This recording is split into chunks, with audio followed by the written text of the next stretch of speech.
Today is Wednesday, March 10th, 2021. Coming up on Roland Martin Unfiltered, the House passes the nearly $2 trillion COVID-19 relief package today and is headed to President Joe Biden's desk to be signed. House Democrats also approved the PRO Act, which would protect workers who want to form a union. We'll talk with Lee Saunders, president of the AFS-CME.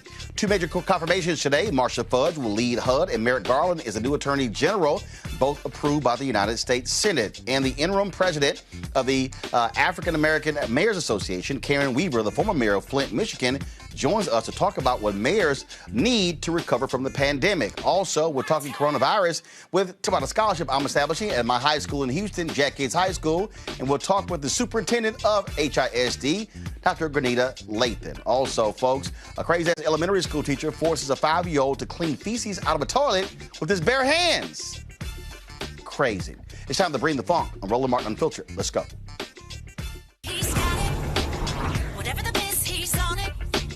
Whatever it is, he's got the scoop, the fact, the find. And when it breaks, he's right on time and it's rolling. Best believe he's knowing. Putting it down from sports to news to politics. With entertainment just for kicks, he's rolling. It's on go, roll, y'all. It's Roland Martin, Rolling with Roland now. He's funky, he's fresh, he's real, the best, you know he's Roland Martin now.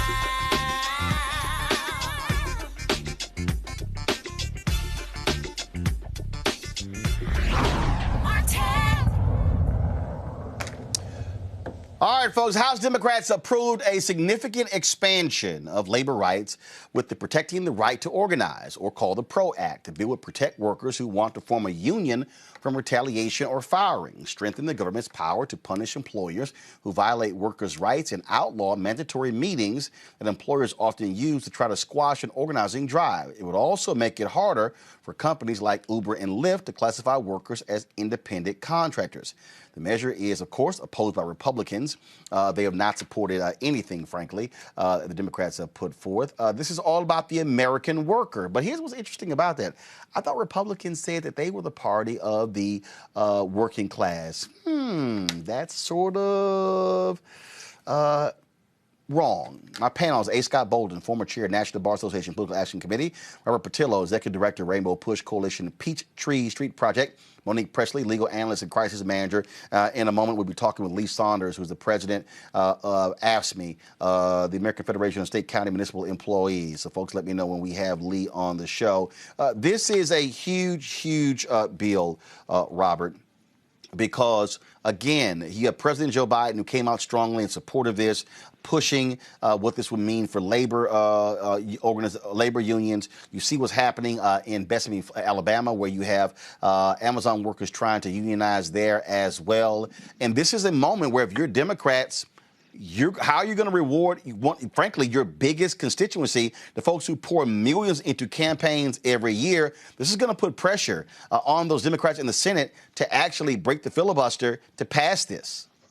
Yeah, you're absolutely correct. And I think what we're seeing is, as we are having this debate about the $15 an hour minimum wage, well, that wouldn't be as pressing if we actually had labor and organizing rights in this country so workers could collectively bargain for better wages. What if you could unionize McDonald's workers? What if you could unionize Walmart workers? Then the federal government would not step in. And it's interesting to me that the Republicans who at CPAC decided to try to cast themselves as the new party of the working class, the party of, as Ted Cruz said, truck drivers and people who work with their hands, are still opposing every effort to increase wages, to increase negotiating power, to increase health care benefits and pensions that really built the middle class in this country. And we have to understand that people need to put their money where their mouth is when it comes to legislating, and push through legislation that will help give workers more rights vis-a-vis these multinational corporations who currently control everything in our political system.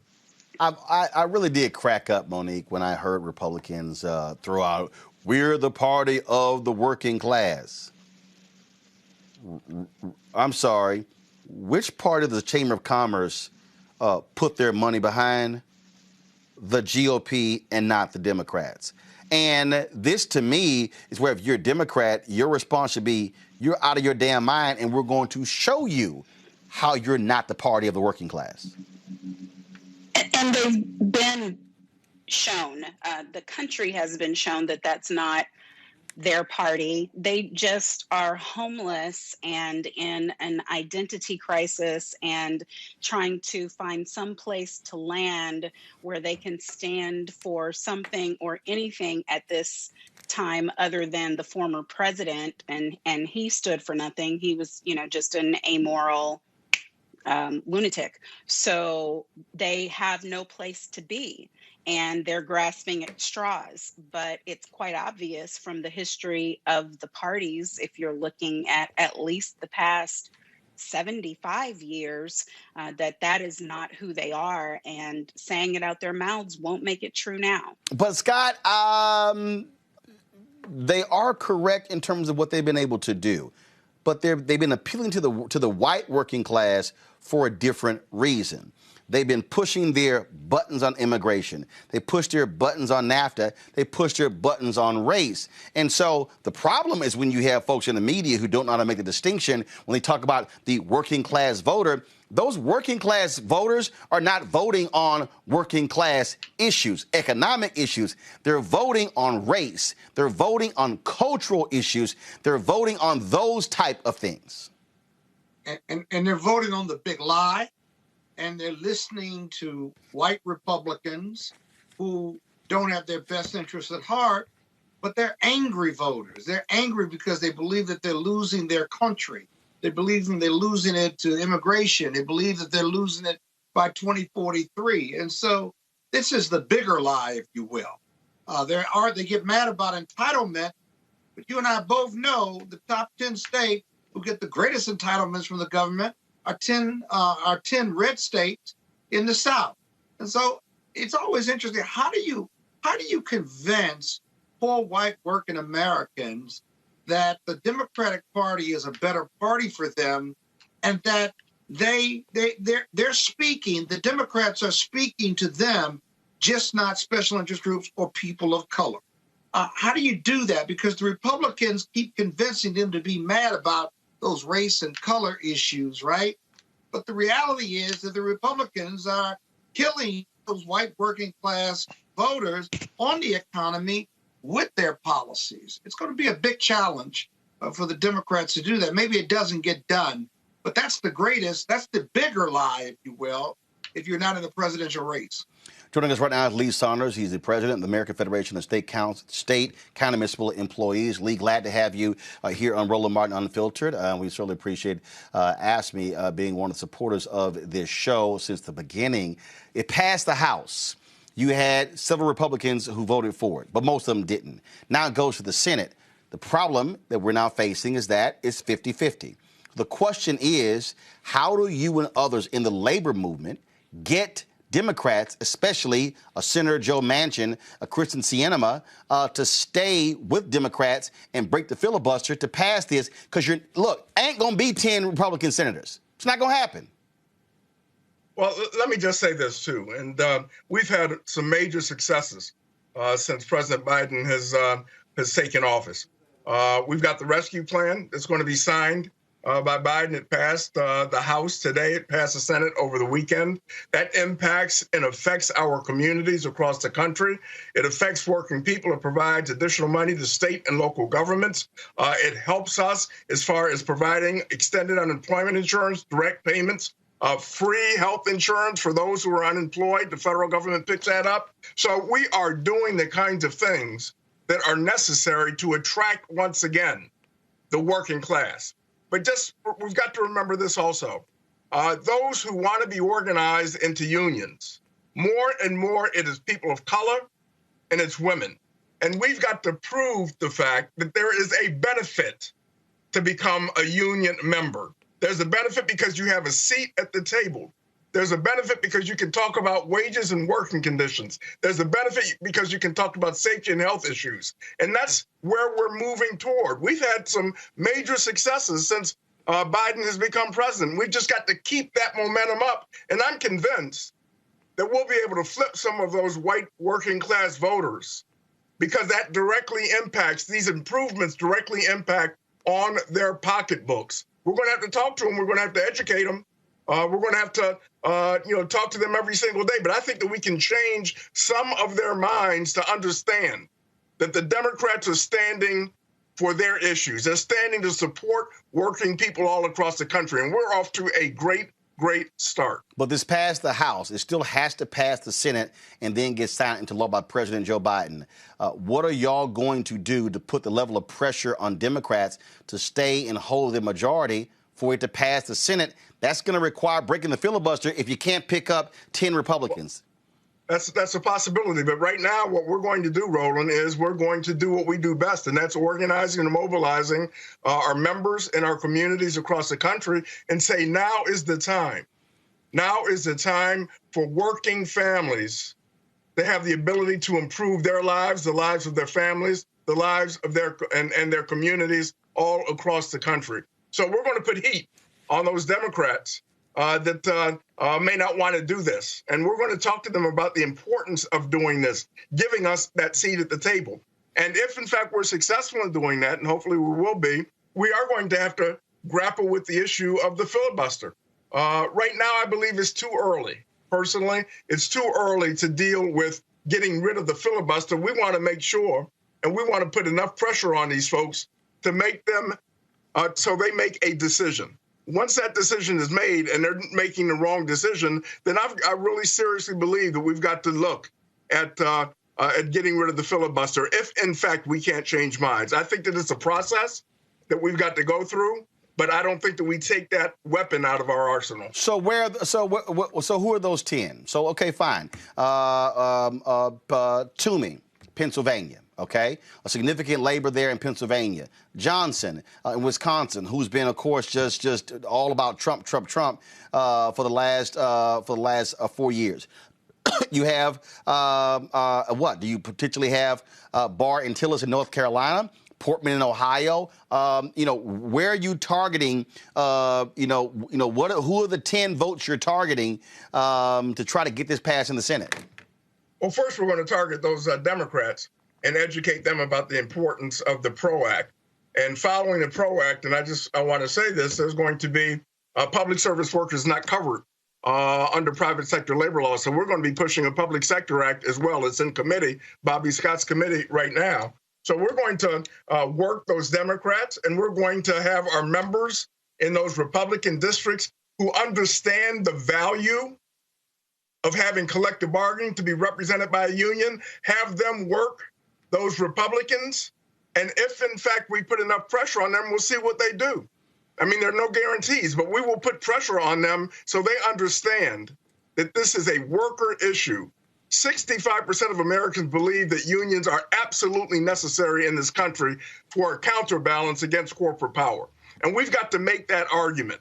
But if, in fact, people still stand in the way, and these Republicans continue to stand in the way, I think that we've got to take a serious look at eliminating the filibuster. But it's not time to do that right now. We want to go through the process and try to educate these folks and switch and change their minds. But we're serious about this.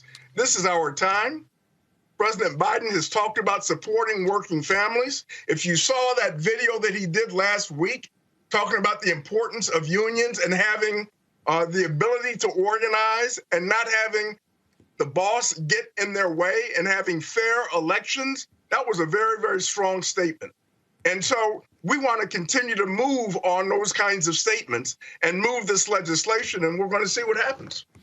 When you hear Republicans say that they are the party of the working class voters, your response? Well, I don't want to laugh at that statement, but it's just simply not true. And that's why it's important for us to educate our members and educate citizens across the country about the value of unions. And Republicans aren't supporting union. I mean, let's face it, most Republicans don't. Some do, but most don't. In the public sector, we've been under attack, as you know, Roland, we've talked about this, where they've taken collective bargaining away from us. In the public sector, we have a right to work environment because of the Supreme Court decision. So we want to regain the foothold, okay? And the people that support us right now are the House Democrats who passed the legislation today, and it's going to go to the Senate, and we're going to put some heat and pressure on those senators, and then we're going to see what we need to do to get this passed, because this is vital to continue the improvements that President Biden is committed to do. All right, Lee Saunders, President, asked me. We surely appreciate it. Thanks a lot. Thank you. All right. Go back to my panel here. It is going to be an uphill battle. I don't see, Robert, where Republicans are going to vote with Democrats on anything. You know what? I just don't. Maybe we'll talk about the infrastructure bill. Look, they didn't vote for them on the COVID bill. They're not going to support them on H.R. 1, the voting bill. Hell, Senator Mike Lee was on Fox News talking about the devil wrote this bill. They're not going to be with them on the George Floyd Justice Act. They sure as hell don't support labor. And so this is going to be the moment where I think labor unions are going to have to look Democrats in the eye and say, we put millions of dollars into your campaigns every single damn year. It's time for your ass to deliver. You're correct, and it's interesting on this conversation about whether or how do you get 10 Republicans across the line to break a filibuster. There's a quote from Kierkegaard where he says, life can only be understood backwards, but it must be lived forward. The point being that, look, you can't sit around and wait for these magical 10 Republicans to show up. We've been waiting for Susan Collins to change her mind for the entirety of the Trump administration. We've been waiting for Murkowski. We've been waiting for many of these other quote-unquote moderate and centrist Republicans, but the truth is most of them are deep into the pocket of special interest groups, the union-busting groups, the people who have no interest at all in workers having a seat at the table and providing universal health care, providing pension, providing benefits such as child care and all the other benefits of union organizing. So they're not coming around. So instead of petering around the edges and saying that, well, maybe we can bring them across, take some bold action now, live life forward, and try to get these things through while you can, because guess what? In almost every presidential election in the off year, you lose seats in the House and in the Senate. So this is the ephemeral opportunity that Democrats have to get things passed. If you want it done now, you have to eliminate the filibuster and move forward with the agenda, because otherwise you'll get tamped down into the swamp and it will never happen. Monique, look, again, I keep talking about 10. Okay, so sure, Pat Toomey is not running for re-election. Portman in Pennsylvania, Portman in Ohio is not running for re-election. Barr in North Carolina is not running for re-election. Now you have Blunt in Missouri. He sure as hell ain't even close to Montana. No, Blunt is Missouri. Oh, okay. I was just checking you. That's all. Go right ahead. Continue. Please stay in your lane. So the thing here, Monique, that's 4. You still got to pick up 6. And again, I just believe the Republicans are not going to go there, and they are going to force Sinema and Manchin to have to wake the hell up. And just like Manchin the other day, he said on one of those shows, Sunday shows, "Oh, I forced these changes to get more support." It got 50, not 51. He didn't pick up one damn Republican vote. Right. I mean, but so I guess to me that's politics.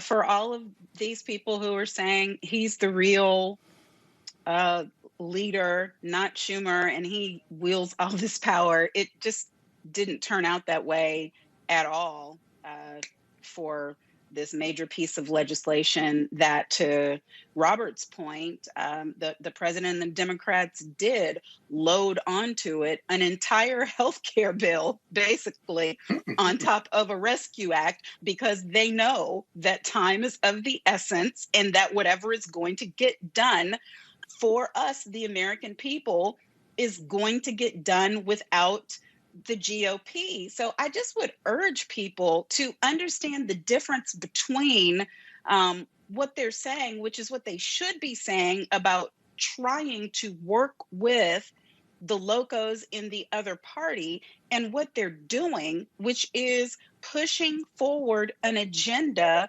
quite methodically since the third week of January, really before that, because if you look at things like HR 1, 2, 3, 4, I mean, those have been in existence since the Democrats took control of the House, right? So they've been waiting for the opportunity to move forward on these, and that's exactly what they are doing. And I do believe that the American public contrary to all of this madness we've seen recently, everybody is not stupid. People are going to get those checks and know where they came from and where they didn't. People are going to have their health care coverage restored and know how that happened. People are going to have their jobs. People are going to have their vaccines, millions a day, and understand that all of this happened in spite of the grand old party, not because of it. And look, speaking of that, COVID relief bill, $2 trillion was passed by the House today. Of course, it now goes to the desk of President Joe Biden to sign. Folks, the real issue, first of all, this is what happened today on the House floor. On this vote, the yeas are 220, the nays are 211. The motion is adopted.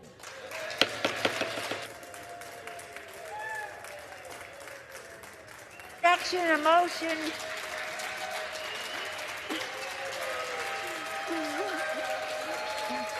Without objection, a motion to reconsider is laid upon the table. You had lots of drama, of course, on the floor today with that bill, including Republicans having the audacity to try to challenge black folks on the issue of the family. Check out this that took this exchange where Congresswoman Stacey Plaskett, let's just say she had to let all of her Virgin Islands and being a Delta and everything else come out in trying to smack this white Republican. Mr. Speaker, and I hope my colleague from Wisconsin will not leave at this time as he's talked about Black Lives Matter. How dare you say that Black Lives Matter, black people do not understand old-fashioned families.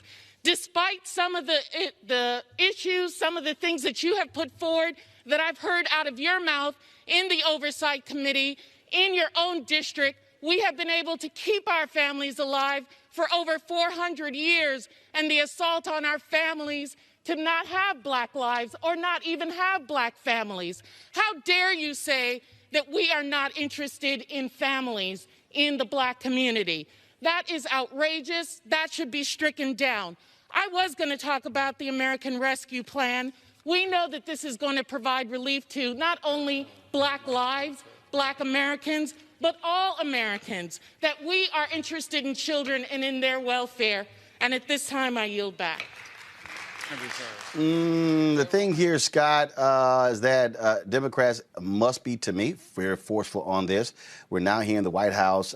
President Biden is going to give a primetime address dealing with COVID tomorrow. Then he's going to sign the bill on Friday, and then it's going to start traveling around the country.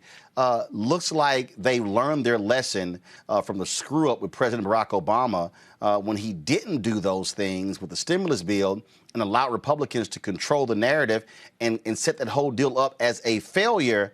They realize you better control the narrative yourself and tell your own story, or somebody else will. Well, you got 1.9 trillion reasons why to control your own narrative. You better get out there, because remember, 2022 is coming. You got open seats, at least 5 on the Senate side. And I got to tell you, this is a huge bill and necessary bill.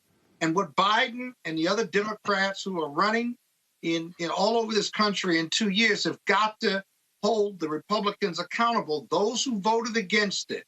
As struggling as our families and economies are in this country, you've got to hold those Republicans accountable and make them explain in every state, in every district, why they voted against COVID relief. It will not be sustainable. It is not defensible. And they ought to hold them accountable in every election coming in 2022. But you can't hold somebody accountable, Robert, if you don't explain to the people what they voted against. You can't just focus on the $1.9 trillion piece. You got to say, this is how much money we put in for K-12 education. This is what we put in for pensions. This is what we put in for police and for firefighters. This is what we put in for this and this and this and this and this. This is a quote from a political story. I think it's important. Congressman Jim Clyburn, there are a lot of people who use the term victory lap in a derogatory way. I've already heard people saying that Biden is about to take a victory lap. Well, that's a lot of crap. He said one of the, if not the biggest mistakes that Obama made, in my opinion, was getting the Recovery Act done and not explaining to people that he had done. I think that was his second biggest one. The biggest group to me was the Merrick Garland pick. But again, this, Robert, is where you got to sell it.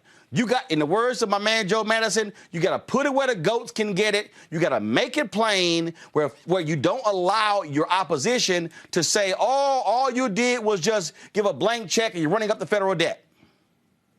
Well, look, I think Democrats have to understand it's time to stop being afraid of the big bad monster that is the Republican Party and conservatism, because it doesn't exist. It's a paper tiger. They're thinking about the Republican Party of Reagan in the 80s. Understand that, the survey was recently done that said 34% of the people in this country identify as independents, 33% identify as Democrats, 29% of people, only 29% of people identify as being Republicans in America, and that went up after they were able to bring over the MAGA party and those individuals to join in. So about a quarter of this country are actually Republicans by the numbers. If you are going to be 20 in 2024 for the next presidential election, you have never seen a Republican win the popular vote. The last time a Republican won the popular vote was in 2004. The Republicans represent 40 million fewer people in the United States Senate than the Democrats do. Even though it's a 50-50 split, you have 15 Republicans who represent about 38 million people. Meanwhile, you have 2 Democratic senators from California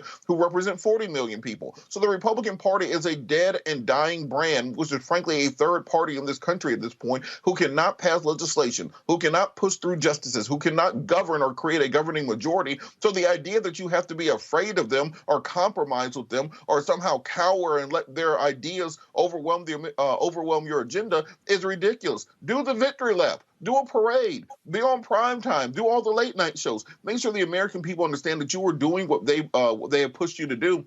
Because looking forward, what policies do Republicans have that somebody 18 to 24 will be supportive of? They're anti-diversity, anti-police reform, anti-climate change, anti-tuition reform, anti-minimum wage. So govern as if you are the party that the majority of the American people believe in, and that is how you win elections going forward, not by being timid and cowering and compromising and hiding behind and being afraid of someone saying that that you're spending up all the money. I need you, Roland, do you remember Huey Long, the former governor and senator of Louisiana? Yeah, I need Joe Biden to be Huey Long right now. Get out there and push the agenda and make sure the American people see what you are doing and that you are fighting for what they put you in office for. Huey Long, who said, we're going to put a chicken in every pot. I mean, that's kind of basic how he did it. It's also going to take them working with mayors across the country. Joining us right now is Karen Weaver, the former mayor of Flint, Michigan, who's now the interim executive director of the African American Mayors Association. On this very issue here, Karen, this is where the president is going to have to also enlist these mayors. He needs them trumpeting, this happened in our city because of that particular bill. This happened.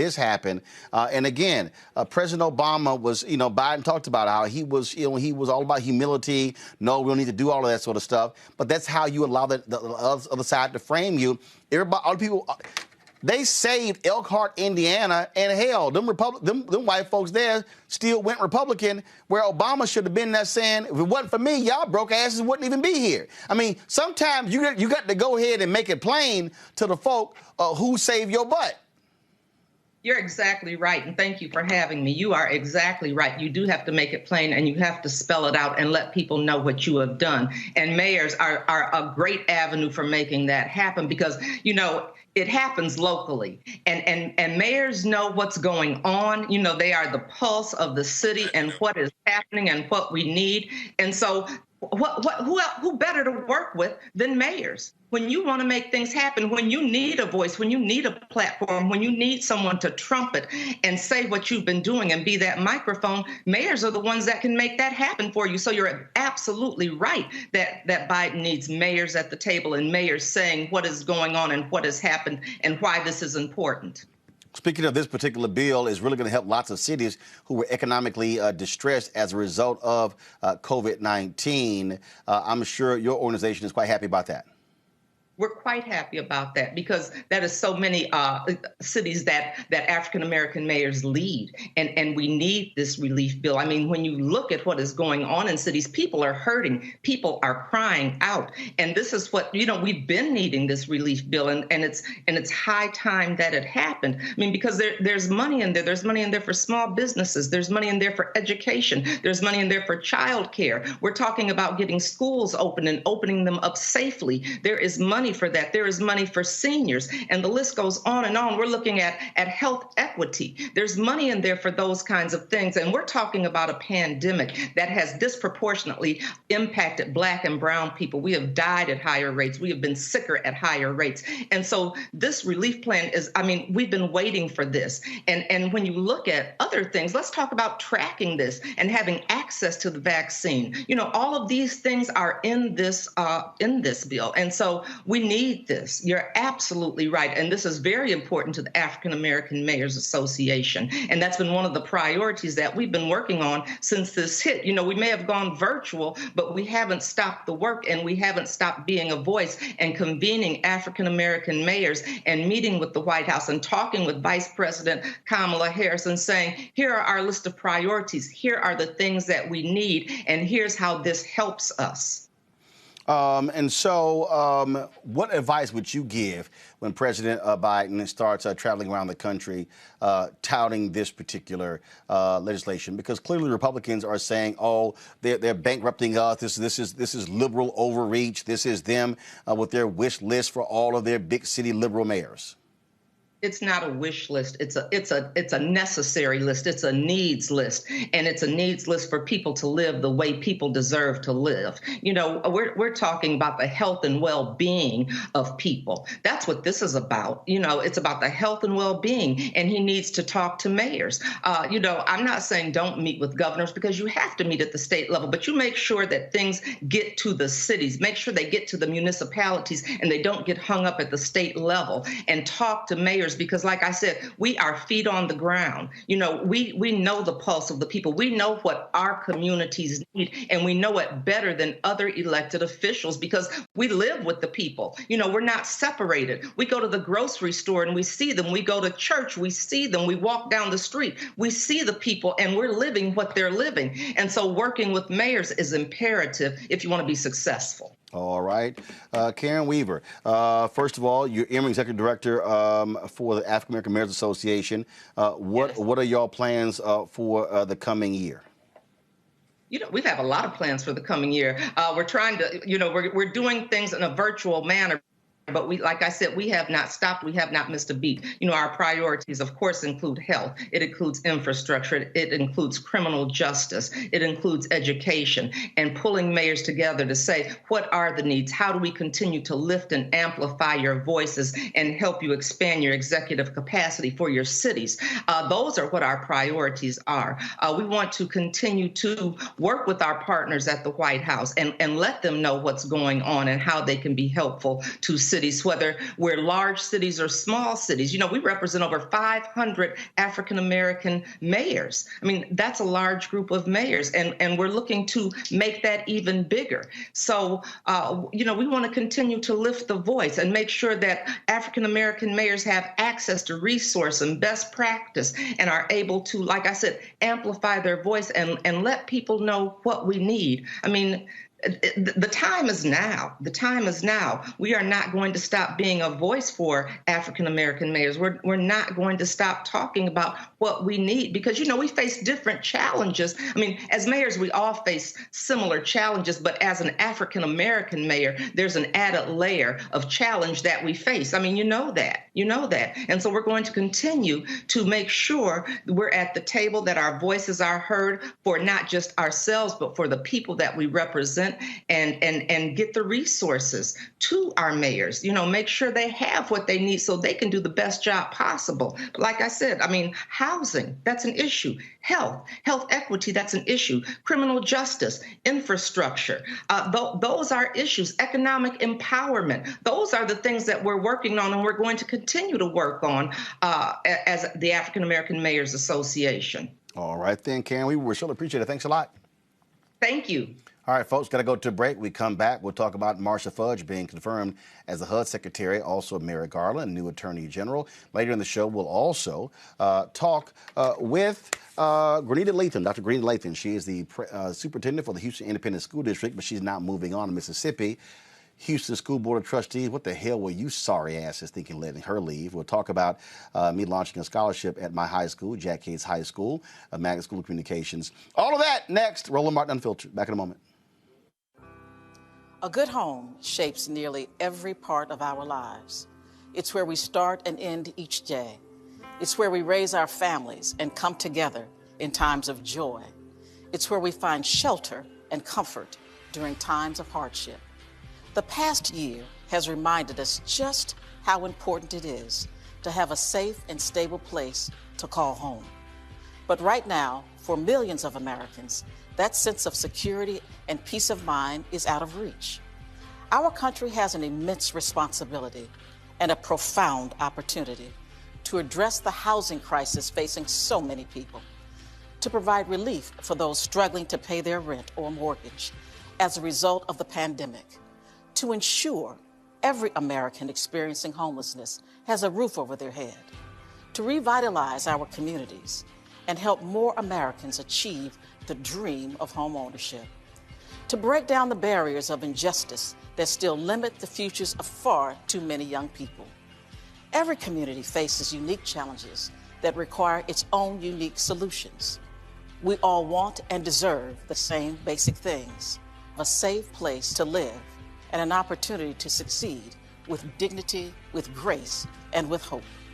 I'm Marcia Fudge, and I'm honored to serve as the 18th Secretary of Housing and Urban Development. I am proud to join a group of public servants who work with compassion and determination to change the lives of those in need, and I can't wait to get started.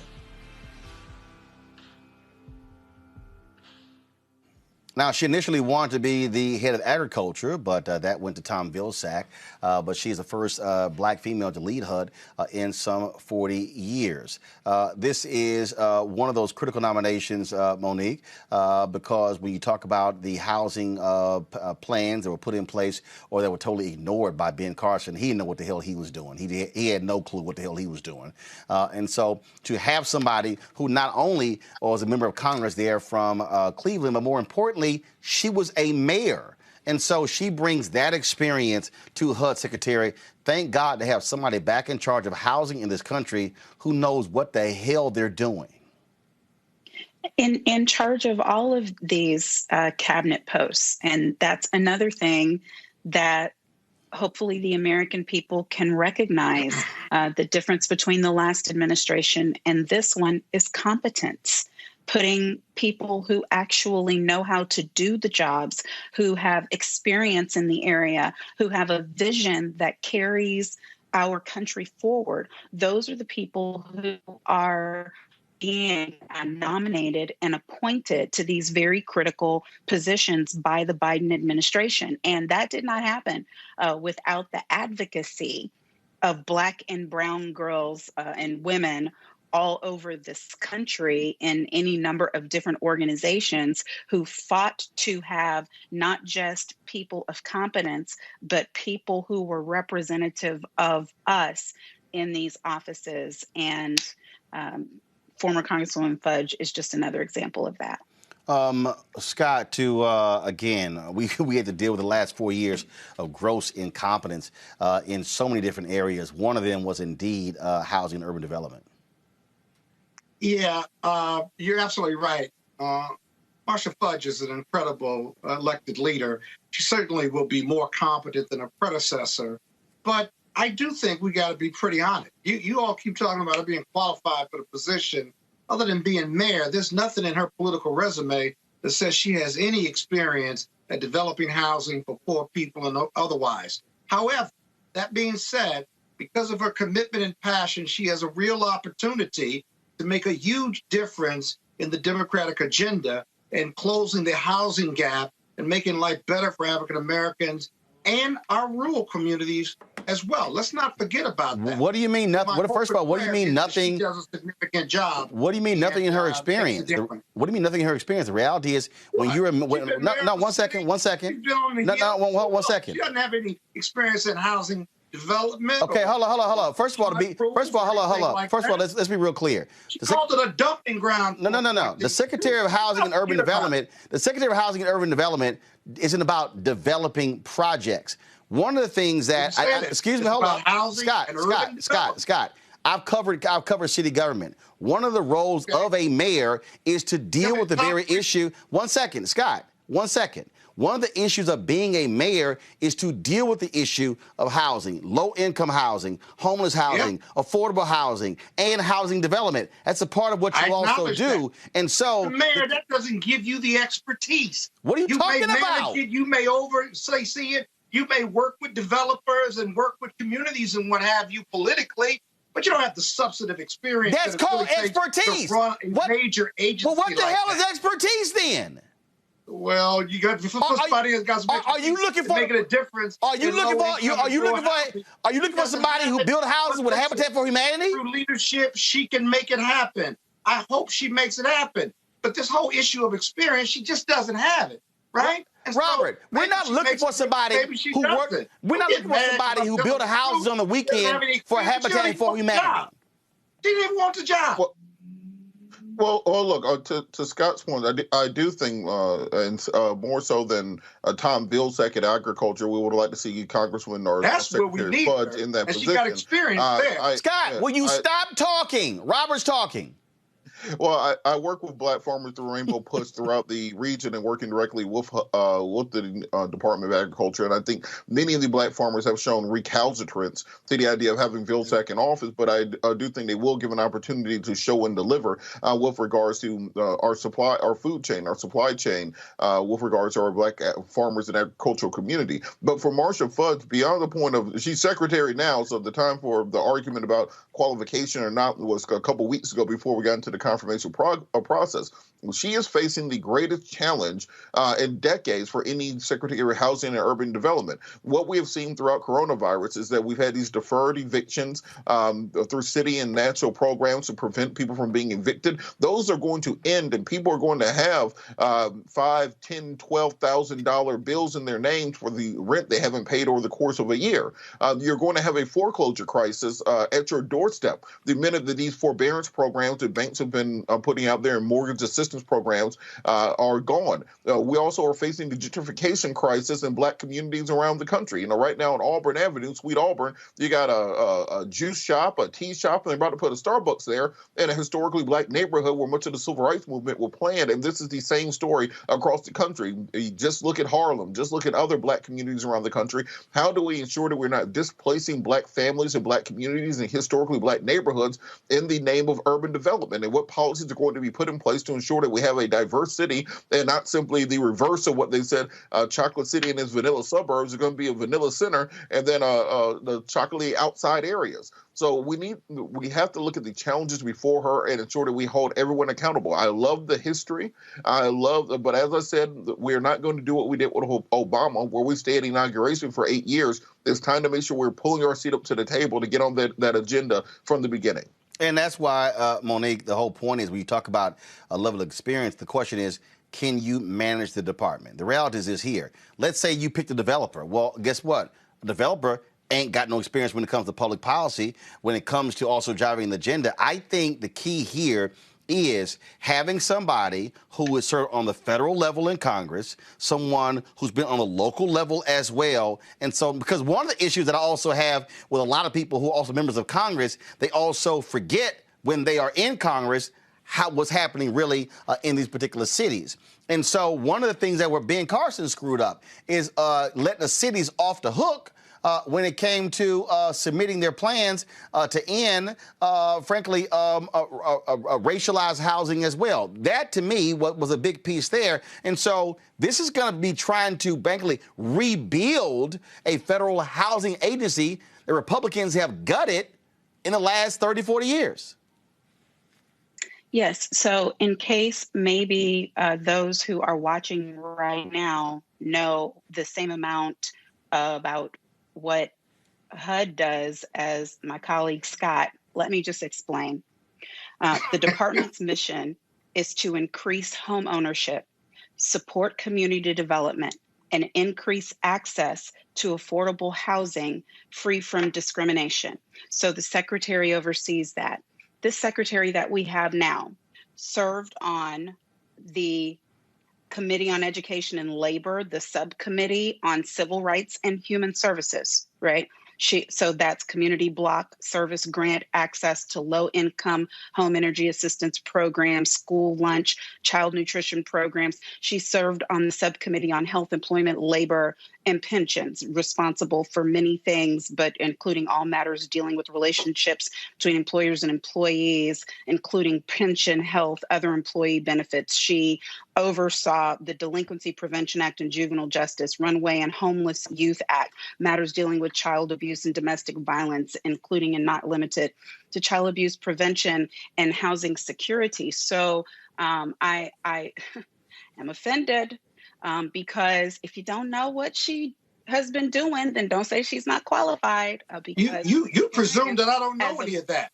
She's got no executive experience, and that's the only thing I said. As a member of Congress, she has direct related national experience that is directly addressing the areas she is now responsible for execution. So saying she has no experience is just not accurate. That's just not true. No executive experience managing a large agency like that and never having worked in that field. You didn't say executive experience in management. But my hope is that she does very well in the area. I don't think it's the right fit, but I hope she does very well. Clean it up now if you want to and say she's not an executive. That in my presentation. But that's not what you said. Ain't got to clean it up. Truth hurts sometimes, but that's reality. We had a mayor running for president, and a whole bunch of people thought it was a good idea. Not that I was one of them, but I'm not going to say that this Black woman who has executive function as a mayor and has served leading committees and has served on committees for years in this exact area isn't qualified. We'll see how she does. She's but qualified very limited, and she that's has going to be a problem, and we need strong leadership. All right. And another thing. Robert, you got anything to add? No, as I said, I think we have to be cognizant of the challenges that we have ahead of us. I do wish all the secretaries well. I'm one of those people that I root for every administration to do well. I hope the Trump administration had done well. I hope the George W. Bush had done well. It's as if you're on a ship. You want the captain to do as good as possible because you're on the ship with them. And I think as we're looking forward to the challenges facing this administration and other, as well as any others, this is one of the most challenging transitions that America has had. And Secretary Fudge has a very big plate ahead of her. Yep, exactly. And also and I hope she succeeds. You done? And I said that before, so I didn't clean up anything. You have to listen to my analysis. It's complicated sometimes, but you got to listen to it. Actually, when somebody says it's complicated, that also means it's confusing as hell. That's what it means. All right, y'all, and don't forget today, also the Senate confirmed 70-30 Merrick Garland to be Attorney General. All right, got to go to a break. We come back. We're going to talk COVID vaccine with Tom Joyner. He's retired, but still got something to say. That is next on Roland Martin Unfiltered. Your work keeps the community safe, but what keeps you safe at work? People in public service face unique dangers, and we need the right training, resources, and staffing to stay safe. But how do we make sure we have what we need to stay safe on the job? We join a union. Union members negotiate for the resources we need to keep us safe at work and protections if we're injured on the job. Union members are better trained and better protected. Job safety. That's the union difference.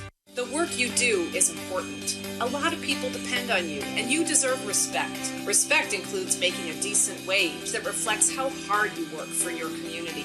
So what's the best way to make sure you get the pay you deserve? Join a union.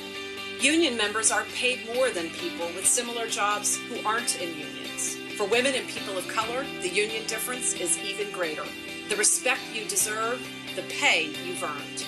That's the union difference. People in public service work hard every day in our communities, and we deserve respect for the work we do. That means a secure retirement with benefits you've earned through years of service and hard work.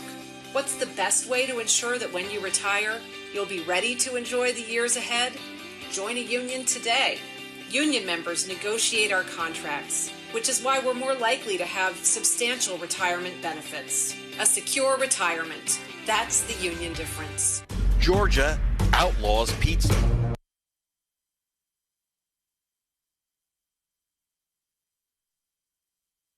Hi, I'm El DeBarge. Hey, yo, Peace World. What's going on? It's the Love King of R&B, Raheem Devon, and you're watching Roland Martin, Unfiltered.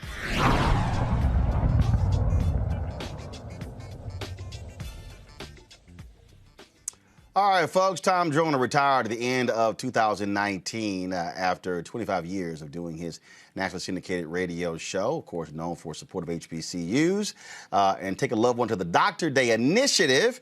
Now he, of course, is trying to get these black folks to get out there and take this damn COVID vaccine. He joins us right now. Tom, where you talking to us from? Miami? You in the Bahamas, Jamaica? Where you at? Best place in the world, Miami. So let's talk about this COVID-19. There are these assumptions that black folks don't want to take it, but the reality is, what I've been hearing from doctors all across the country is, folks are saying we don't know where the information, where to sign up, where to get it. Yeah, I've heard that. I've heard that too. I did mine. My hesitation was the long lines because I got things to do. I can't be standing in line all day for a shot, and then I might not get the shot. So, and then it takes all day to make the reservations and stuff. So I made the reservations. Went down to Jackson Hospital. Was in and out in 10 minutes. See, look at that, 10 minutes, that's all it took. So now which one, did you get the Pfizer shot or Moderna or Johnson & Johnson? I did the Pfizer. Did you have any concerns at all? So you were never afraid of taking it. You were like, I'm going to go here, I'm going to get the vaccine. Yeah, I wasn't hesitating. My only hesitation was about getting in line. Now let's talk about that because you're from Tuskegee, and every time we talk about folks, everybody named Mama bring up Tuskegee.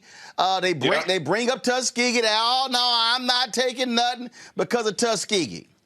Yeah, and I'm from Tuskegee. I delivered papers to some of those victims of the Tuskegee Project. But you didn't let that hold you back at all. No. Because it just makes too much sense. I can hear your producer in the back. I can hear your producer. Can y'all stop talking? Tom, go ahead.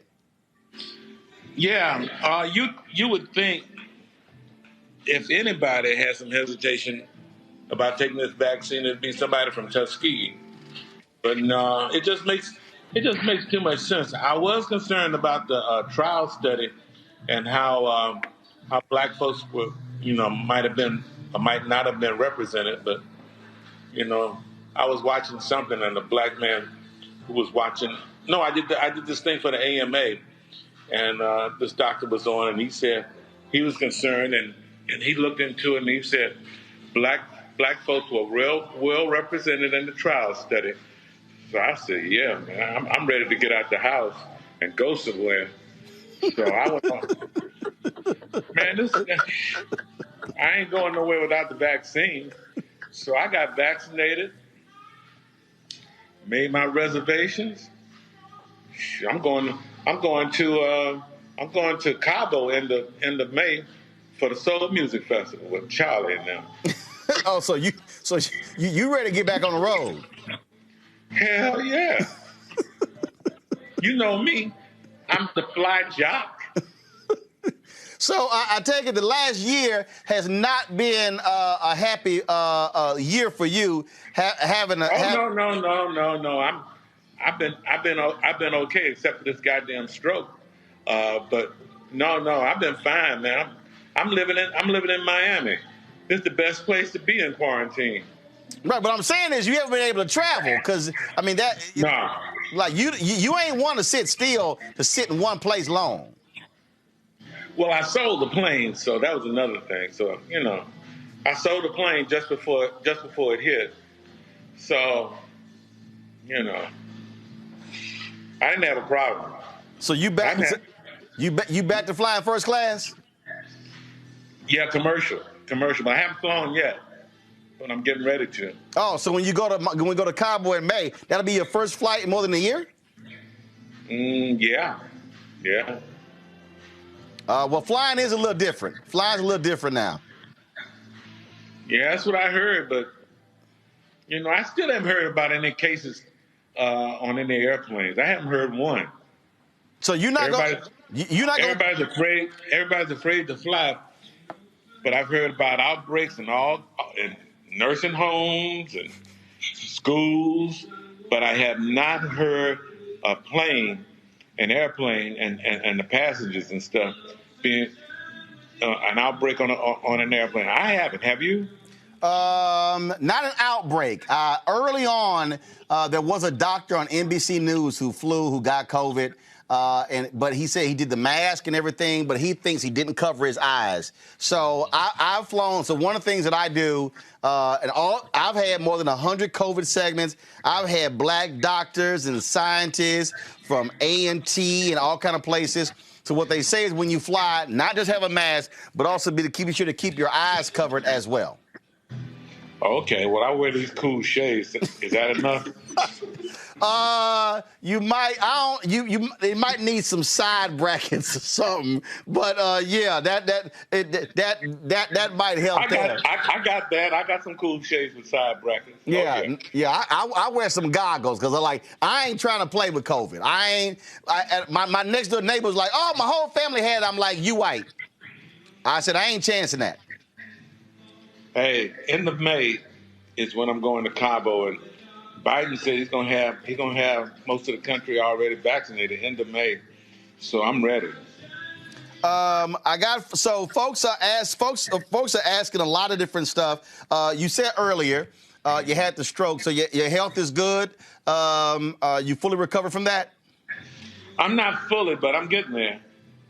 I'll be ready for the cruise. So there will be a cruise. Yep, we're set and booking and rebooking now for November 6th. November 6th. All right. Well, obviously talent is always a big part of that. So who's going to be on the cruise? We got the same talent. We got the same talent that we were going to have before we were shut down. So everybody re-signed. It's like 60. You know how we do it. I think we got Usher, Frankie. Who else we got, Chris? Well, Roland Martin, me and Huggy Lowdown are definitely going to be on the cruise. That's right, Roland. Oh, well, hell, we damn sure not going to. Y'all two going to be there. Definitely. We've been vaccinated. Of course we have, Roland. Because we know y'all two COVID carriers. No. Really, Roland? That's what we're doing here? I have been vaccinated. I took the Pfizer on my Johnson & Johnson. We're in Miami with Tom Joyner. What? Say what you want, Roland. We're living that life. We working. You need anything else to drink, Mr. Joyner? Well, You got the Your car's Pfizer. ready, Mr. Joyner. Car's Got the nice and Pfizer on clean. the Johnson & Johnson. Well, I'm trying to figure out how in the hell three of y'all there, and I took Huggy and Chris through a damn technical class on how to do Skypes and Zooms, and so I don't understand why they didn't have a tripod and everything, so the shot can be steady. But they do struggle. Hell, Chris even called me to help his preacher. Hey, I got Rachel here helping me.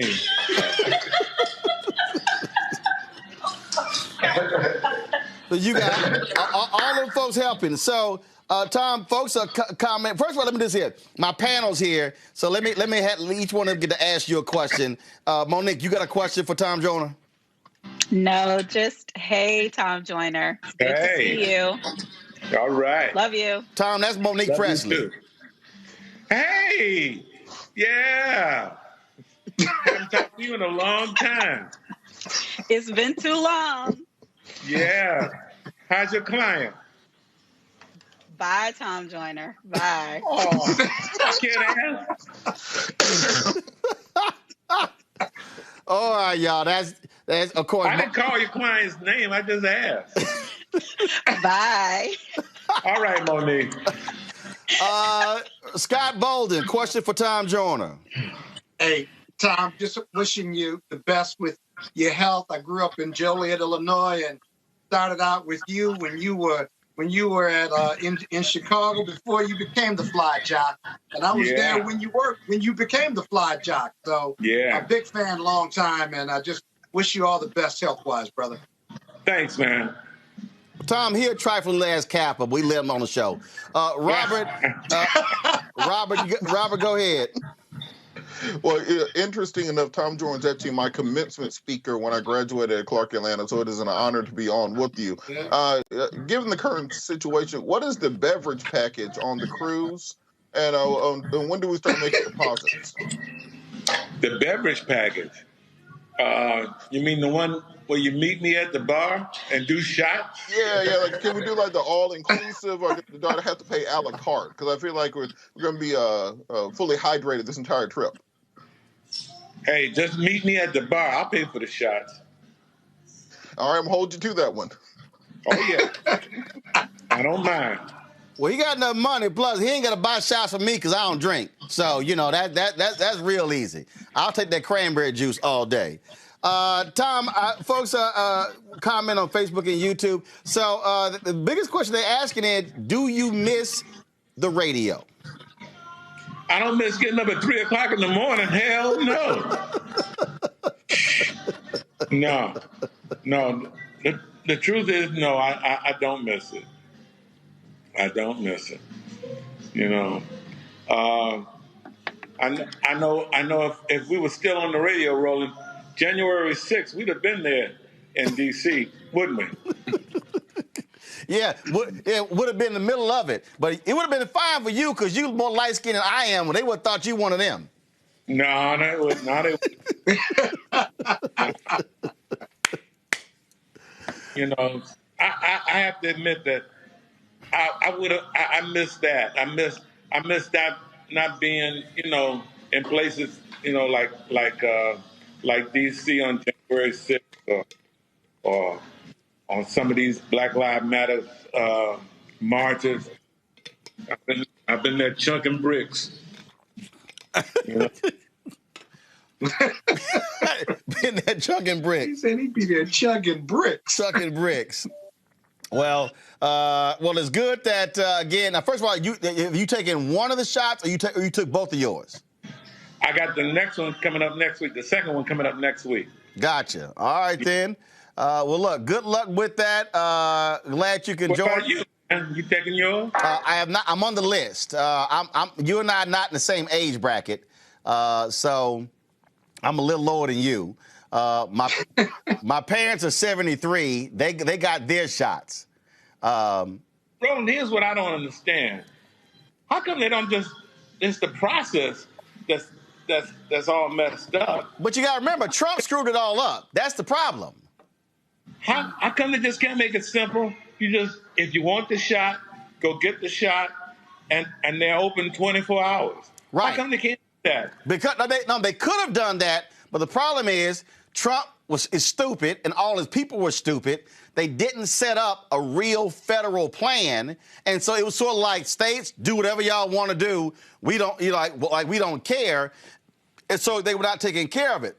What you just described, remember, they had a whole big old news conference. Oh, they were going to have testing in Walmart parking lot and Walgreens and CVS. All, that never happened. And so you're right. You should have had a system where, that's right, you were giving COVID shots 24 hours a day in grocery stores. And I mean, it should have been a real plan, but there was an idiot who was in the White House who didn't give a damn about everybody else. That's what happened. Okay, so why they can't change that? I mean, I don't understand. I know Trump didn't have it all set up, but goddamn, he's gone. So open it up, shoot everybody in the arm, 24 hours a day till you get everybody all vaccinated. Well, that's what they're working on. They're trying to do right now, but again, trying to figure out how to coordinate all of that was one of the issues. But you're right, and you know they're playing from behind. But again, the fact that if you can coordinate to do shots till 8 o'clock at night, you can do shots 24 hours if you want to. No, I agree. Yeah. All registration and stuff. Just give folks the shots that want it. I agree 100%. All right, sir. That's it for us. I appreciate it. All right, Roland. Y'all enjoy Miami. All right. Come see me when you get to Miami. All right, then. We'll do. Y'all, the Tom Joyner there in Miami. Got to go to a break. When we come back, Desmond Meade, the brother who led the Amendment 4 in Florida, went before the Florida Parole Board to try to get his pardon. We'll explain exactly what happened. Next, the Roland Martin Unfiltered. Are you geolocating people through the FBI based on where they were on January 6th? He asked you about the geolocation and metadata aspects and gathering related to gathering of metadata that is related to your investigation into the January 6th riot. Tell me what you know about this. So is the FBI accessing cell phone tower metadata from telecommunications companies? Shortly after 2 p.m., as the siege was fully underway, Senator Lee describes it, phone rang, it was Donald Trump. I hope you can understand my concern. Sure, you can appreciate my concern here.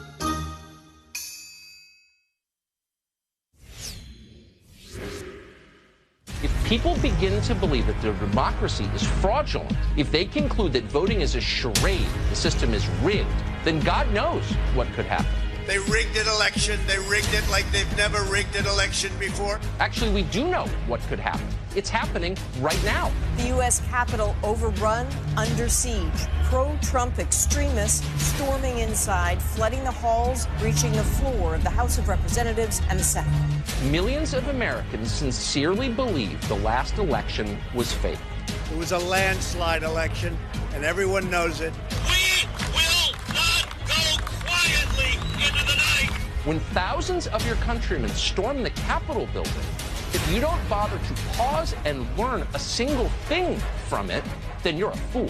I know your pain. I know you're hurt. We had an election that was stolen from us.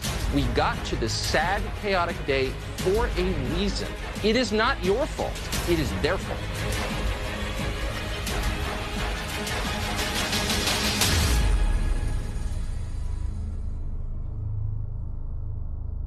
Hi, I'm Vivian Green. Hey everybody, this is your man Fred Hammond, and you're watching Roland Martin, my man, Unfiltered.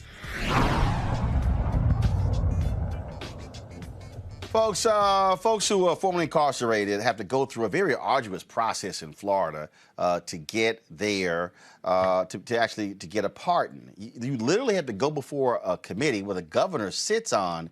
And frankly, it's strange. It's just crazy and stuck on stupid there in Florida. Well, Desmond Meade, the brother who led Amendment 4, which restored the voting rights for upwards of 1.4 million people, went back before the board today. The governor sits on that board in order to get a pardon. Well, that didn't happen. He joins us right now. So in a second, we're going to be joined by Desmond to talk about that. Of course, he out there on the line, activist, fighting, leading. We of course work with him, spend time working with him. But Governor Ron DeSantis, again, blocking a pardon for the leader of the Florida Rights Restoration Coalition. He went before the Clemency Board, and what happened, first of all, DeSantis and the Clemency Board removed the minimum 5-year waiting period for felons to apply to have their civil rights restored. The governor refused to issue Meade a pardon due to a dishonorable discharge from the military. Now, what's so stupid about this, y'all, is like the last time this came up, where they literally said that he needed to go back to go back to the military to get some kind of answer. I don't know what the hell. Desmond Meade joins us right now. So Desmond, okay, what the hell was the reason this time? Hey, Roland, first of all, thank you so much for having me on. At the end of the day, what it really is I'm just a casualty of some infighting that's going on on the clemency board between the governor and our Secretary of Agriculture. And the excuse this time is that I had a court-martial back in 1990, I believe. And I know that's just pretense, because clemency is not about what you did. It's more about what you've done after you have served your time, after you have committed your last offense. What type of life have you been living, and how have you been contributing to society and demonstrating that you're so-called, quote-unquote, rehabilitated. And so I think I've more than proven that. But for some reason, this governor insists on just going back and digging up old things, and Rich is really irrelevant at this moment. And here's the thing here. Okay, so you talked openly about your previous issues, going to jail, drugs, all those different things. When you it's in my book. Right. I mean, talked about it. When you went to jail in Florida, right?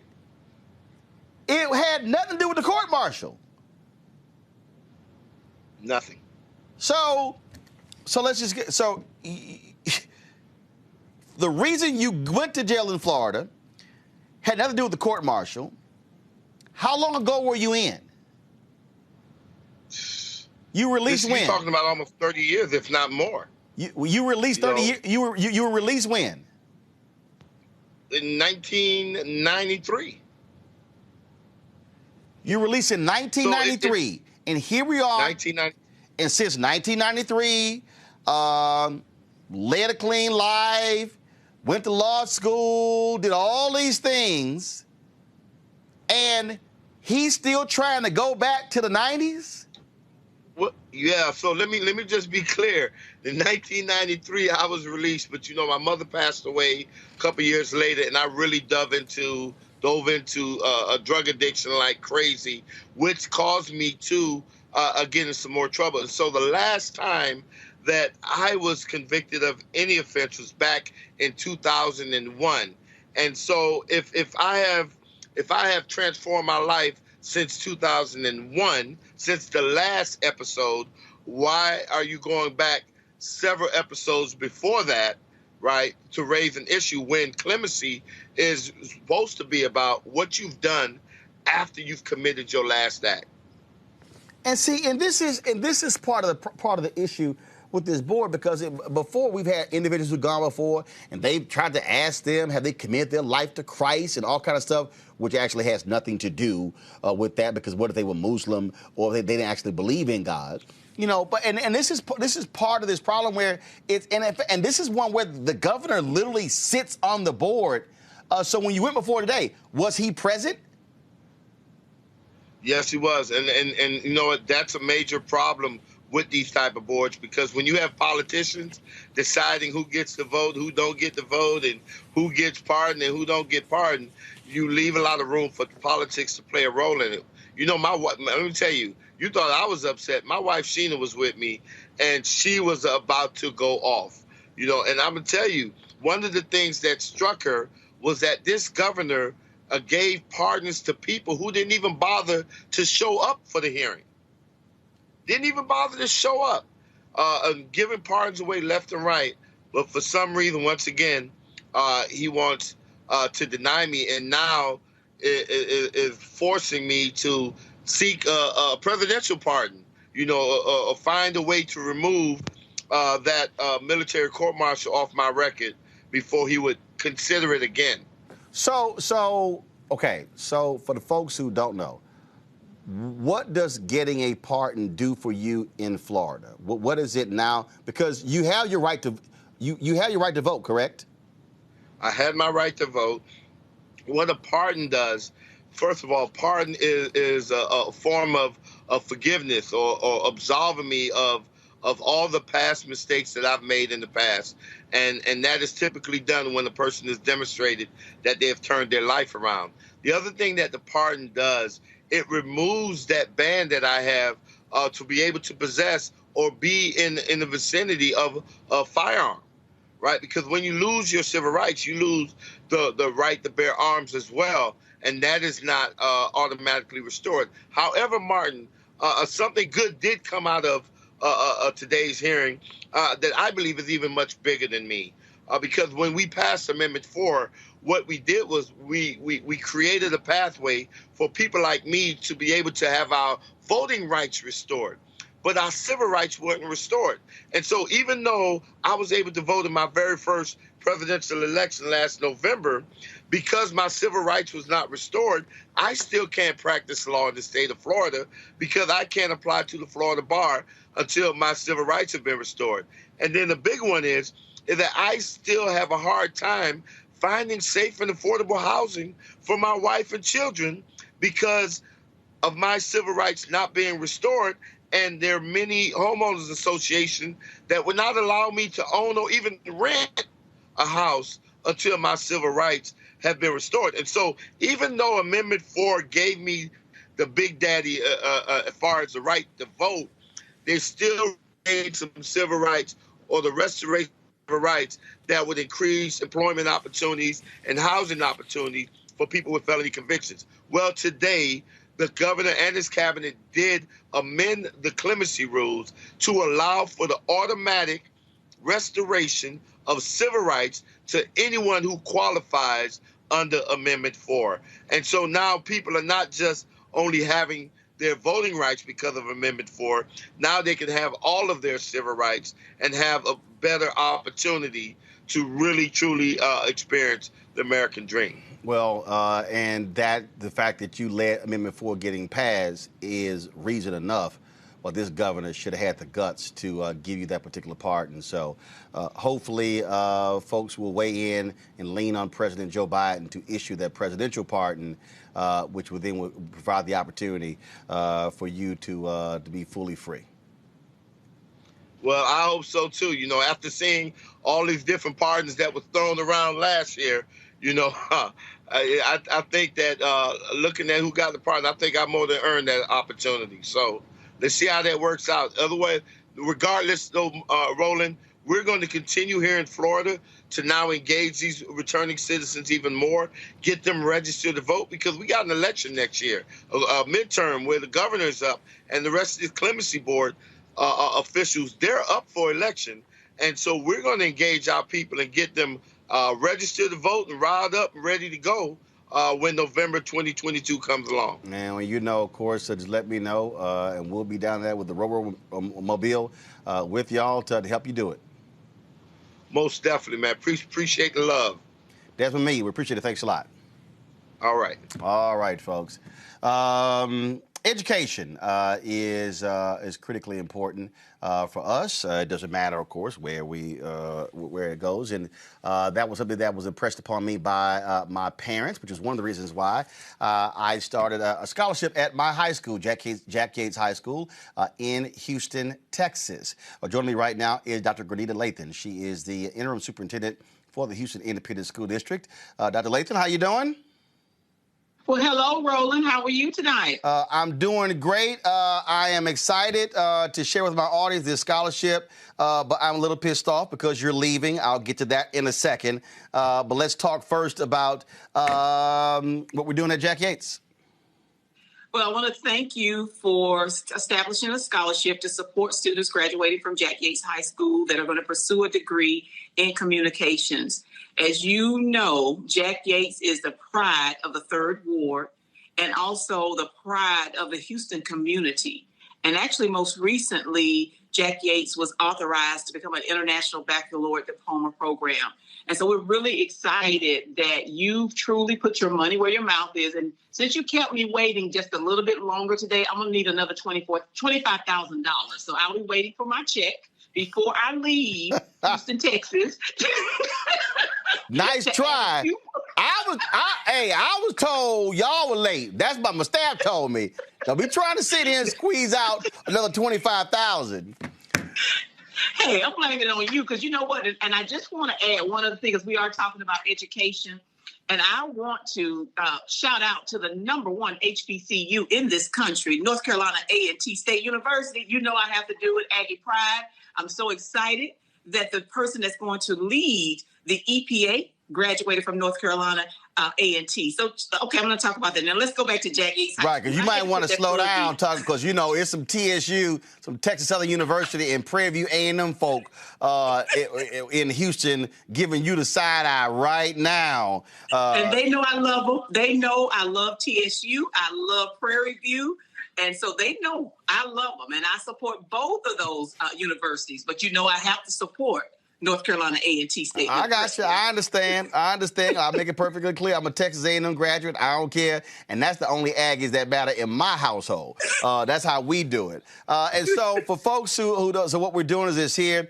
I'm actually doing two. I went through the School of Communications, and so the reason I'm not doing only the School of Communications, because we also, of course, we had classes that participate in the so-called regular part of Jack Yates. I hate it when they use those particular terms. So we'll have a $1,000 scholarship for an SOC student and a $1,000 for a non-SOC student.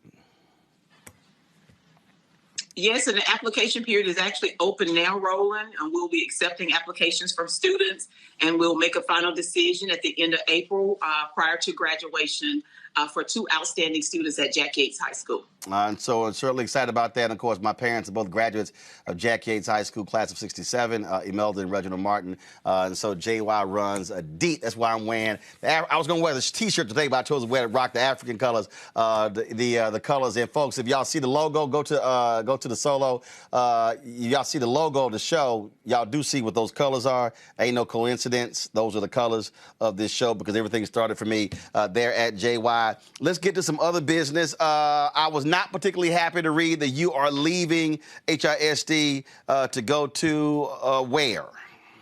I'm headed to Springfield, Missouri to serve as their new superintendent. And so when do you, because how long have you been in Houston?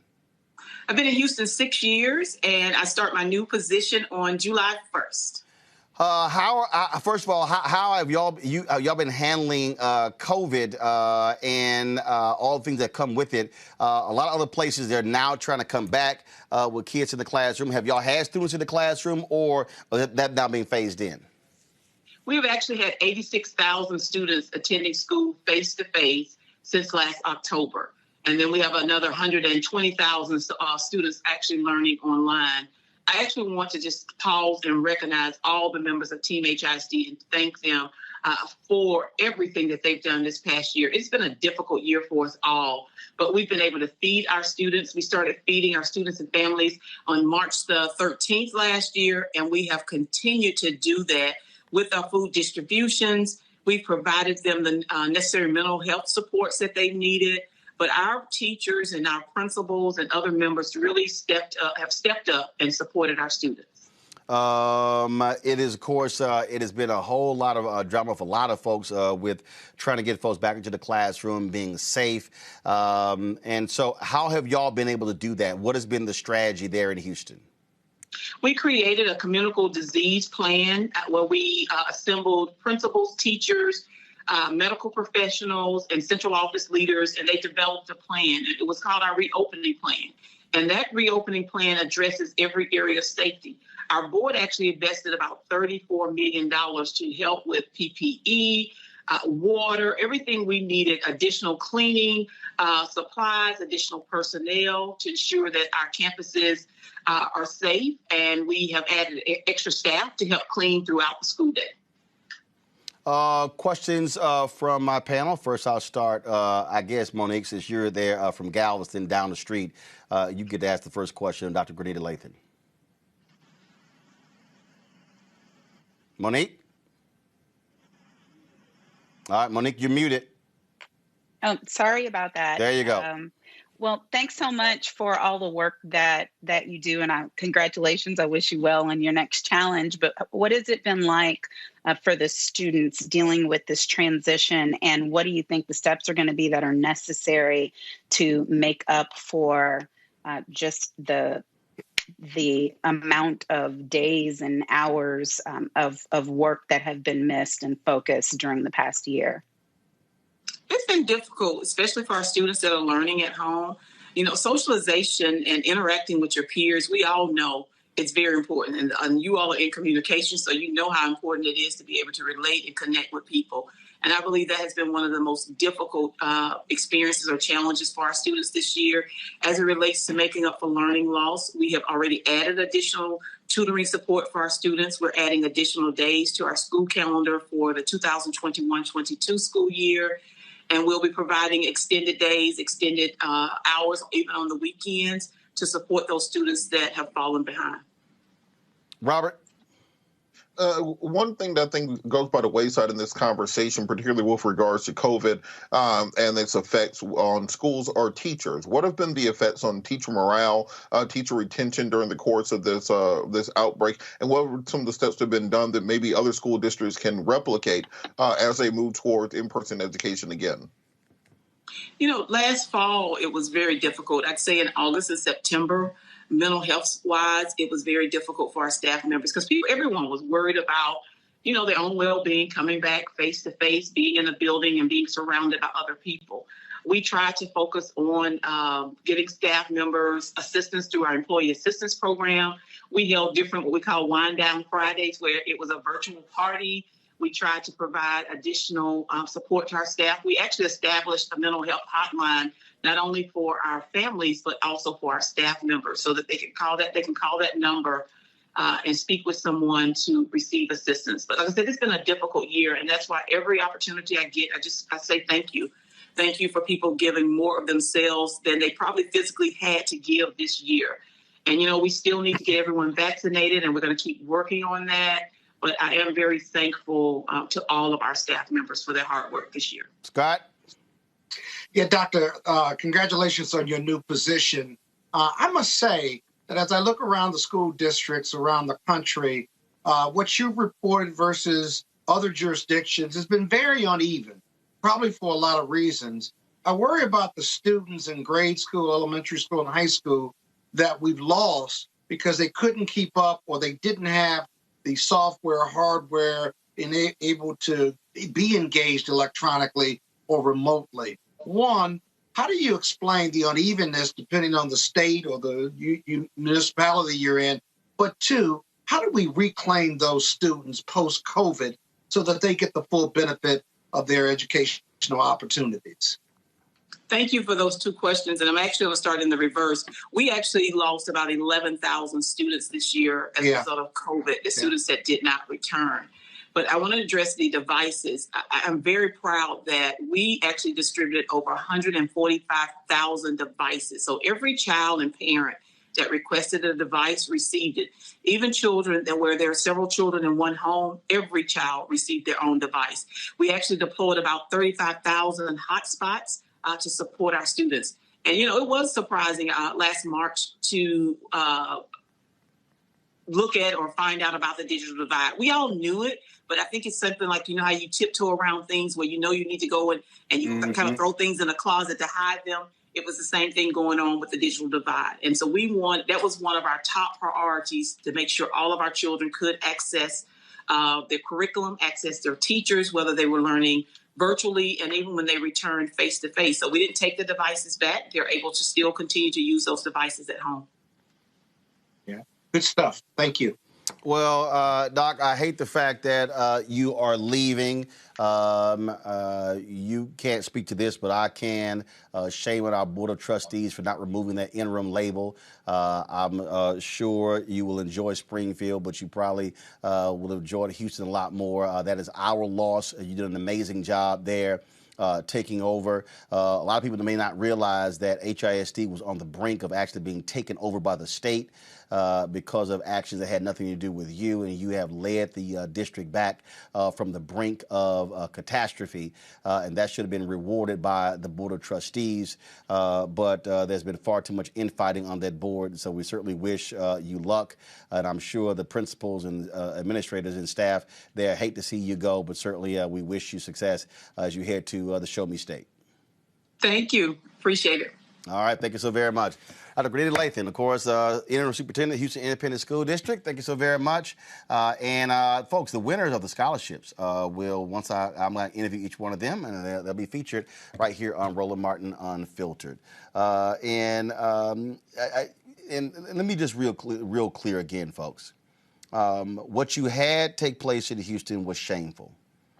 And what you had there was, and I can say this, and I don't care, and I don't give a damn what the Houston Independent School District Board of Trustees has to say. You had Latino board members who did not want to see a black superintendent. They tried to bring in a previous superintendent. Carranza left to go to New York, tried to bring in an old superintendent, and it didn't work. They denied this sister from having this opportunity, and she earned it. They had an opportunity a few months ago to remove the interim label.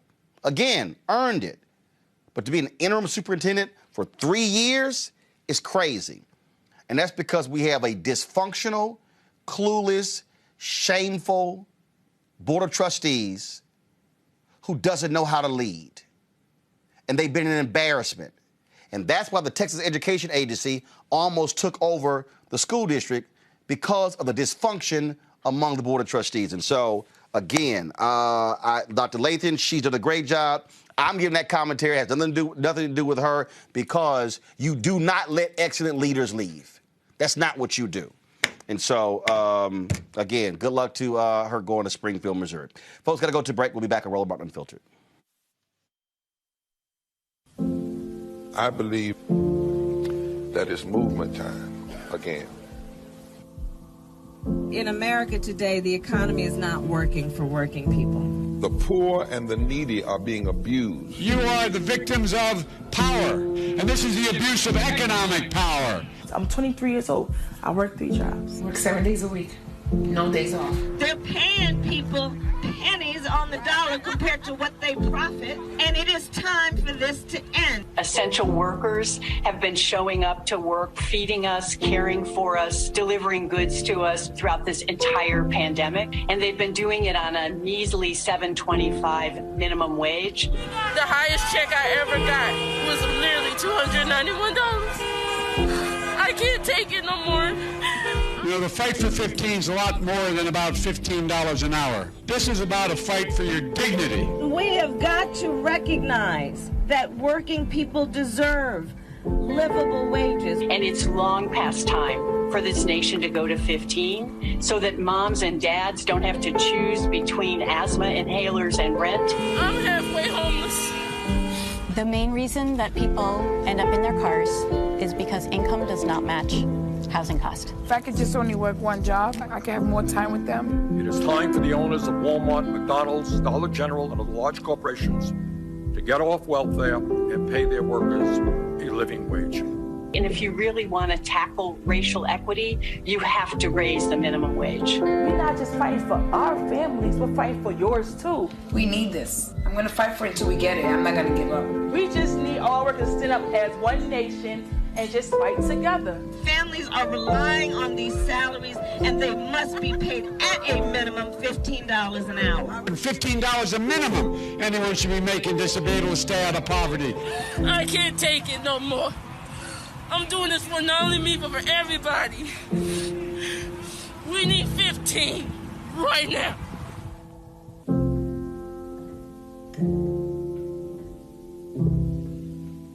Hello, everyone. It's Kiara Sheard. Hey, I'm Taj. I'm Coco. And I'm Lily. And we're SWV. What's up, y'all? It's Ryan Destiny, and you're watching Roland Martin Unfiltered. No charcoal girls are allowed.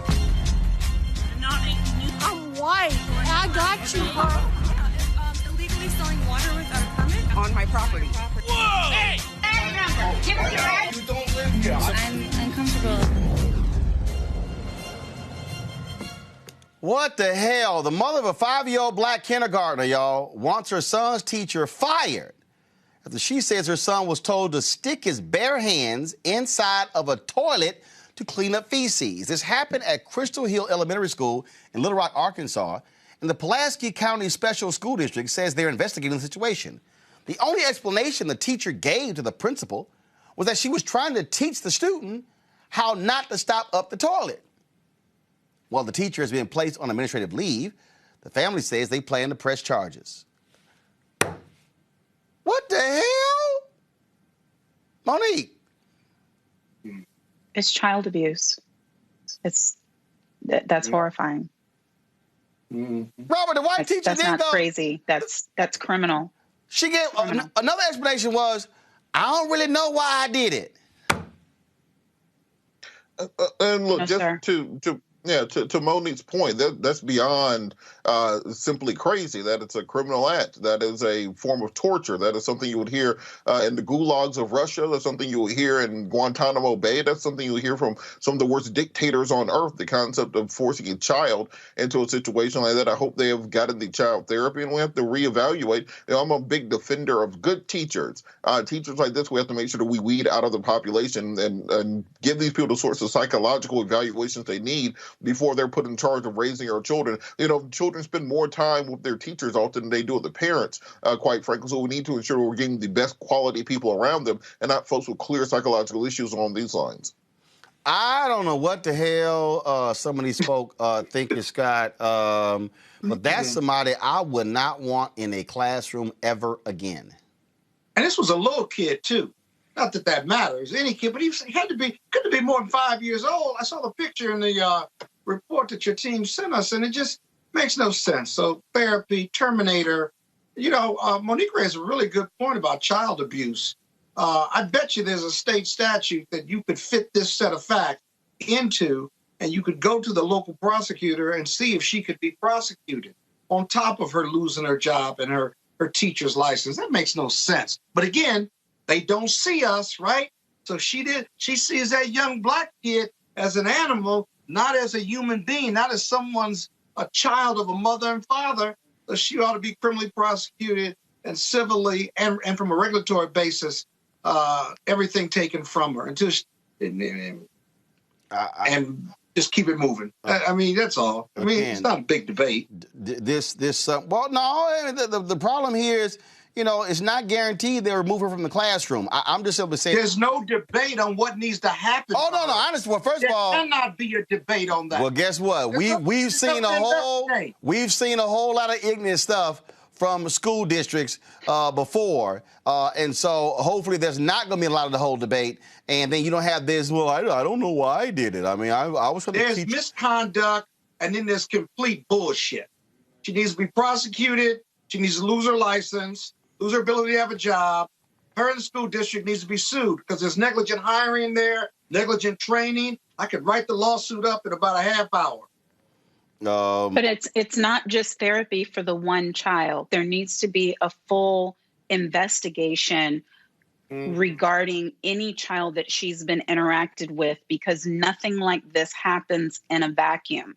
And if something as blatant as this happened, there is no telling what the other actions, statements, aggressions have been taken against the children in this class or in prior classes. And so that school district has to do the full extent of their job, as does the Child Welfare Services Office and the prosecutor's office.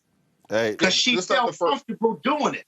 See, that's the other thing, Roland. She felt comfortable doing it.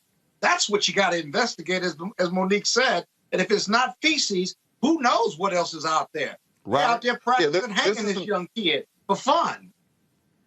Yeah, this isn't the first time she's done something. This is the first time she's gotten caught. And frankly, I think it would be worthwhile to spend the time and the money to interview every child she's ever taught or within a reasonable range to find out exactly what has happened and how deep this goes. As I said, someone doesn't do that something like that demented for a first time. That is, you have to check and see if she was chopping up animals in her backyard, cutting herself, checking her journal to see what kind of person this was. Yeah, that's some sick shit, man. That's some sick shit. Indeed. All right, folks. That is it for us. We didn't play this. What's next? We didn't play this here, Scott. You might want to calm the hell down. So, everybody, now, one of the I told y'all in terms of our scholarship here, we did, when I was at the School of Communications, we often did a lot of different videos. And so a couple of years ago, when my frat brother Ted was there. He was over school communications. Everything got to be about a fraternity. Don't hate Ted Irving. They digitized. Just keep Alpha out of your show. Scott, stop talking. They digitized a whole lot of the old, with them old 3/4 tapes that took a long time. And so this is what they discovered in the archive. Just so y'all know, brother didn't just start doing this late in life. Here we go. Don't hate. Don't hate. Y'all have the video. Lanny, don't you have the video? School communications video? Y'all don't have it? Thank you. No, they ain't got it. Oh, man, I'm so disappointed. Y'all don't, what video is that? Y'all don't have it? Okay, all right. So let me pull this up here because now, of course, Scott, ain't no video of you being a lawyer when you were in high school. Oh, yeah, but it is. Oh, really? Oh, but it is. Really? Really? I have it for you for the next show, next week. Yeah, okay, all right, yeah. You're gonna try to use some CGI to try to go back to show. My debate footage goes back to second grade. So. Yeah, right. And I got some academic decathlon and model input for you. So. This is my favorite section of the show right here. Are y'all done? He just freestyle. Are y'all done? Because obviously, y'all struggling right now. Y'all, go ahead and watch this video. Just so y'all understand, a bruh was not sitting here just doing this stuff. Don, this was like 1980. Y'all, go to my iPad. This was like 1985. Y'all see, it was tape that we had to roll. It was tape. So this was from JY back in the day. Back in the day. All right. Who is that? Y'all, that's me, pimp. Who is that? That's an alpha man right there. That's an alpha man. So, pull it up. Okay, on the Jack Yates campus. I would like to take you back to my previous years in SOC and also this was shot, I think, my first year starting in the homeroom is Bertha Davis. 86 or 1987. So we were there. My following 3 years. And then, of course, I think I'm going to be interviewed by somebody next. I told y'all, this was like way before digital video. And so all y'all new people don't quite understand what this was like, of course. And Scott, just so you know, I was only named the top student at my high school, School of Communications. That's why I'm... Matter of fact, go ahead and turn it up, because I'm talking about all my awards. You ain't never had this experience, Scott. That's very important. I think that should be very important in any type of job. Roland, what does television production offer to you as a class? Television production offered a challenge for me. That was the main reason why I came to Yates. Thought 3 other fields, but I thought this would be the most challenging field because, first of all, in a field like this, or even journalism, you always have a deadline. And the deadline is very important. And it's up to you to meet that certain deadline. All right. You've had a pretty prosperous high school career so far. Right here, you've been an outspoken student leader. What else have you accomplished? On your head. Hold on. He about to name the awards. Listen. Awards, like my band award, my service award, certificates in English, and also my baseball awards. But the ones I really like best are maybe my communications award. I was gladly trading in all of my other certificates for my television awards or even my just made the School of Communications awards, because those are the main reason why I came here. All the others, they're good, but they're, not actually what I came in for. All right. That's what I'm saying, Scott. So Scott Bolden. All right. So Scott Bolden. See, when you see those of us who are alpha men, we were distinguished before alpha as well. I mean, I know you were an alpha man then. Guess what? I will applaud you. You got more hair back then, and obviously you had a lot of awards and stuff. What happened to all that hair, man? Guess what? I still got mine. What happened to all your hair? Guess what? You don't have hair. And second of all, I got even more awards. But don't be a hater. If y'all want to show again, that's one of the reasons why, of course, I'm giving back to Jack Yates High School. All love. All love. Yeah, I wish you stop interrupting Monique and Robert when they try to make their point, because you act like you in an amen corner at church. They don't need you affirming their points. Well, I just like them to know I support them, except on, I'm not going to say that one issue. Send them a text in. Okay, all right. Send them a text. They don't need you sitting there interrupting, trying to make their comment because you're trying to get more time in. Did you get mad when we look down and text each other because you say we ain't ready? See, still talking. Robert, go ahead. Did you really spread all your awards out on the table just for a high school interview? You obviously didn't understand. The point of the interview was a profile, and we needed props. That's what happened when First of all, you had a crooked-ass backdrop last week, so you shouldn't talk about... The camera was crooked. You shouldn't say... The camera was not crooked. You had a crooked-ass backdrop, because Robert, don't make me pull the video from last week, Robert. See how humble you were even in high school, that your ego hadn't got ahead of you yet, that you were humble enough to get all your these and put them on a table. Hold on, no, Robert, let me help you out. How many touchdowns you run in the high school Robert, let me help you out. That's going to be on next week. Robert, let me help you out. That wasn't all my school communication awards, son. You get more. That wasn't all of them. First of all, I only had one on.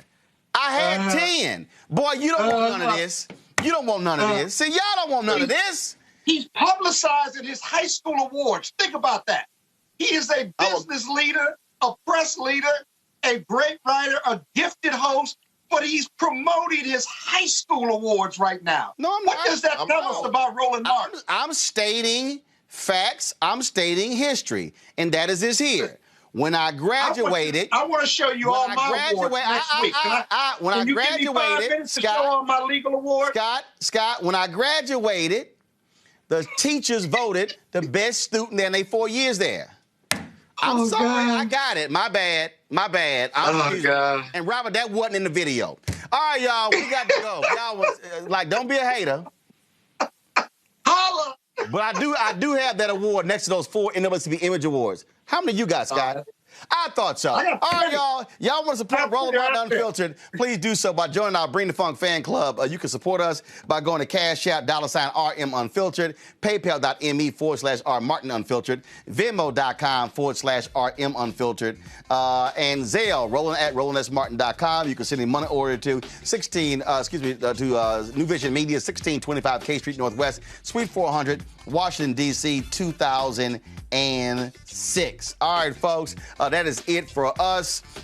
We hope y'all enjoy today's commentary from Robert and Monique, and you tolerated Scott, as we always do on Wednesdays. But that's how I got a fan club. You just what? You ain't paying attention.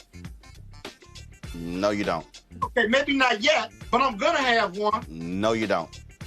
Hey, if I give you $1,000, will you mention me on the air? If I get a fan club $1,000, will you mention me on the air? You still owe us the other $9,000 from last year when you lost the bet. You need to get over that. But if I give you a brand, you got to say something good about me on the air. Say one positive thing, and I'll give you $1,000. Yes, your wife is fine. What positive thing be? Your wife is cute and fine and smart. That's the most positive thing you're going to get. Anything I say good, right, Monique, I'm done. Anything I good say to you is going to be about Erica. That's it. That's the best decision you ever made. It's the best one she ever made as well. Not quite sure about that. All right, y'all. I will see y'all tomorrow right here on Roland Martin Unfiltered.